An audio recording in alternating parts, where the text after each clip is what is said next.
Hello दोस्तों, नमस्ते आप सभी को। आशा करती हूँ आप सभी लोग खुश हो, मस्त हो, लाइफ को अच्छे से एंजॉय कर रहे हो। तो चलिए, आज का जो हमारा एपिसोड नंबर 2 है, जैसे कि आपको हमने पिछले एपिसोड नंबर 1 में ये बताया था कि कैसे सागर अपने पापा प्रशांत जी का बहुत अच्छे से ख्याल रखता है, उनकी देखभाल करता है। जैसे ही सागर के पापा के डॉक्टर का कॉल आता है कि सागर जल्दी हॉस्पिटल आओ, तुम्हारी को कुछ बताना है, तभी सागर अंदर ही अंदर बहुत घबराता हुआ डॉक्टर के पास जाता है। तो चलिए आइए जानते हैं डॉक्टर सागर को क्या कहता है। डॉक्टर कहता है सागर को, सागर तुम्हारे पापा की रिपोर्ट आ गई है। सागर, डॉक्टर साहब सब ठीक तो है ना, कोई चिंता की बात तो नहीं है। डॉक्टर सागर को कहता है, सागर तुम्हें हिम्मत से काम लेना होगा, तुम्हारे पिता को कैंसर है, वो भी 3री स्टेज पर है। सागर के पैरों तले जमीन खिसक गई। ये सब सुनकर उसकी आंखों से आंसू बहने लगे। डॉक्टर ने उसके कंधे पर हाथ रखा और उसे पानी पीने के लिए दिया। डॉक्टर सागर को कहते हैं, सागर तुम ये बात अपने पिता को नहीं बताना, उनका हार्ट पहले से ही बहुत कमजोर है। सागर अपने मन को संभालता हुआ कहता है, डॉक्टर साहब अब तो साइंस ने भी इतनी तरक्की कर ली है, आप बढ़िया से बढ़िया इलाज शुरू कीजिए, पैसों की चिंता मत कीजिए, मैं इंतजाम कर लूंगा। डॉक्टर सागर की बातों को मान लेता है। बात पैसों की नहीं है सागर, कैंसर काफी फैल चुका है, उनके पास ज्यादा से ज्यादा 6 महीने का टाइम है। मैं कुछ दवाइयाँ लिख रहा हूँ, इसमें से कुछ आराम मिलेगा, लेकिन जितना हो सके अपने पिता को खुश रखने की कोशिश करना। सागर ये सब सुनकर अंदर से टूट जाता है। वह बाहर निकलकर शालिनी को फोन करता है और जैसे ही फोन मिलने के लिए बुलाता है, दोनों शाम को मिलते हैं और सागर शालिनी को सारी बात बताता है और रोने लगता है। शालिनी सागर को कहती है, सागर तुम हिम्मत से काम लो, सब ठीक हो जाएगा। सागर शालिनी से कहता है, तुम्हें पता है शालिनी, मेरे पापा ने कितने कष्ट उठाकर मुझे पढ़ाया लिखाया, अब जब उन्हें सुख से रहने का समय आया है तो इस बीमारी की घड़ी में वो बैठ गए हैं। शालिनी, भाग्य के लिखे को कोई नहीं बदल सकता सागर, अब तुम केवल उनकी खुशी के बारे में सोचो, उन्हें खुश रखो और खुद को भी हिम्मत रखो। इसी तरह बातें करके सागर घर आ गया। घर आते ही पापा ने पूछा, बेटा क्या हुआ, रिपोर्ट लेने गए थे, कहाँ है रिपोर्ट? सागर ये सब अपने पापा को नहीं बताना चाहता था और अपने फेस को हंसाकर कहता है, पापा सारी रिपोर्ट नॉर्मल है, कोई चिंता की बात नहीं है, बस कुछ बीपी बढ़ गया था आपका, डॉक्टर ने कुछ मेडिसिन लिख दी हैं, आप बस लेते रहिएगा। ये कहकर सागर चुपचाप अपने कमरे में चला गया और उसी के पीछे उसकी माँ चली आई। पुष्पा जी, बेटा क्या बात है, तू कुछ परेशान सा लग रहा है, सब ठीक तो है ना? सागर अपनी माँ को कहता है, हाँ हाँ माँ सब ठीक है, आप चिंता ना करें। पुष्पा जी, चल तू फ्रेश हो जा, मैं तेरे लिए खाना लगा देती हूँ। सागर, नहीं माँ, वो शालिनी से मिलकर आ रहा हूँ, वही हमने खाना खा लिया था, आप और पापा खाना खा लो और सो जाओ, मैं भी सोने जा रहा हूँ।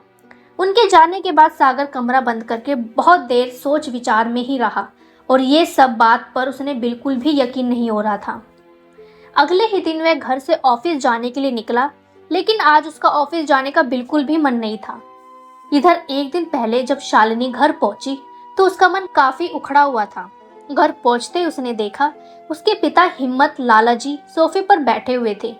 शालिनी की माँ सुशीला किचन में खाना बना रही थी। हिम्मत लाल जी ने अपनी बेटी शालिनी से पूछा, बेटी क्या बात है, बहुत परेशान लग रही है। उनके पूछने पर शालिनी ने अपने पापा मम्मी को सारी बात बता दी। हिम्मत लाल जी कहते हैं, ये तो बहुत ही ज्यादा बुरा हुआ, एकदम हैरान हो गए, घर में एकदम शांति का माहौल हो गया। शालिनी के मम्मी पापा को कुछ समझ नहीं आ रहा था और उनको यकीन नहीं हो रहा था कि ये सब क्या और कैसे हो गया। बहुत ही सुलझे हुए थे सागर के पिता, हिम्मत जी कहते हुए।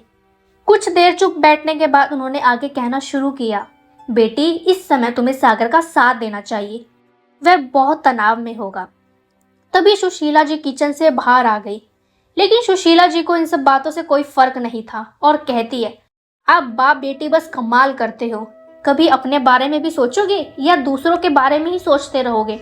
उन्होंने आगे कहना शुरू किया, शालिनी तुम और सागर पिछले 3 साल से शादी की बात कर रहे हो, हर बार तुम उसी के लिए कुर्बानी देती रहो, पहले उसकी नौकरी नहीं लगी हुई थी और अब सागर की नौकरी लगी है तो ये कह रहे कि शादी के लिए मना कर दिया है, अभी बहन की शादी करनी थी। उसके बाद भी हम इंतजार करते रहे, कल तक कह रहा था बहन की शादी को 1 साल पूरा होते ही हम शादी कर लेंगे, लेकिन अब तो हद ही हो गई। अब पिताजी की बीमारी बोलकर शादी को टाल रहा है। मुझे तो उसकी किसी बात पर विश्वास नहीं है। कहीं तुम्हें वो बेवकूफ तो नहीं बना रहा? शालिनी लगभग चीखते हुए बोलती है, माँ तुम ये कैसी बात कर रही हो? सुशीला जी कहती है, ठीक ही कह रही हूँ बेटा, अगर तेरी जगह होता तो क्या वो कब तक किसी और से शादी नहीं कर लेता? क्या कुर्बानी सिर्फ औरतों के ही हिस्से में आती है? शालिनी बिन कुछ बोले उठकर अपने कमरे में चली जाती है। शालिनी के पिताजी हिम्मतलाल सुशीला पर बहुत गुस्सा हुए चिल्लाती हैं कि ऐसी मुश्किल घड़ी में तुम ये कैसी बकवास वाली बातें कर रही हो, जरा हिम्मत से सोचो और ध्यान से समझो। उसे माँ पर बहुत गुस्सा आ रहा था। वह कुछ देर तक बिस्तर पर पड़े पड़े रोती रही। फिर उसने उठकर मुंह धोया और माँ की बातों के बारे में सोचने लगी, लेकिन इस बार उसे गुस्सा नहीं आया और कहीं ना कहीं शालिनी को माँ की बातों पर ही ठीक लगने लगी। आखिर 4 साल बहुत लंबा समय होता है। अगले ही दिन जब वह सुबह उठकर उदास हुई, शालिनी एक असमंजस सी स्थिति में थी।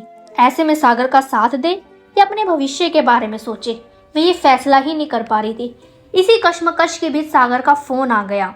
शालिनी बहुत कंफ्यूज हो रही थी, इसलिए उसने फोन नहीं उठाया। शालिनी के मन में अपनी माँ की बातें अंदर ही अंदर खटक रही थी। उसे कहीं ना कहीं सही लग रहा था कि आखिरकार सागर मुझसे झूठ तो नहीं कह रहा है।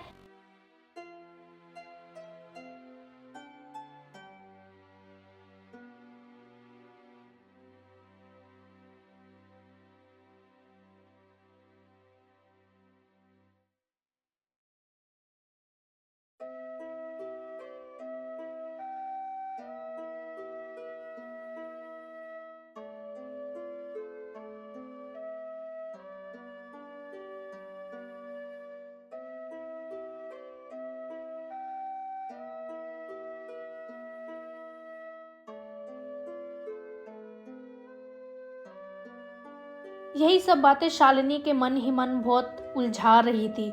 उसको सागर पे डाउट होने लगा था और अपनी माता की बात उसको सही लगने लगी थी। चलिए दोस्तों, आज का एपिसोड हमारा यहीं खत्म होता है, एपिसोड नंबर 2। आगे हम जानेंगे कि कैसे सागर और शालिनी आपस में बातचीत करके क्या करते हैं। क्या शालिनी सागर को छोड़ देगी? उम्मीद करती हूँ आपको ये कहानी एपिसोड ज़रूर पसंद आएगा। तो चलिए बिना किसी देरी के प्लीज़ मेरे चैनल को लाइक, शेयर और सब्सक्राइब ज़रूर करिएगा। और आगे हम एपिसोड नंबर 3 रिश्तों की डोर ज़रूर जानेंगे कि क्या होता है।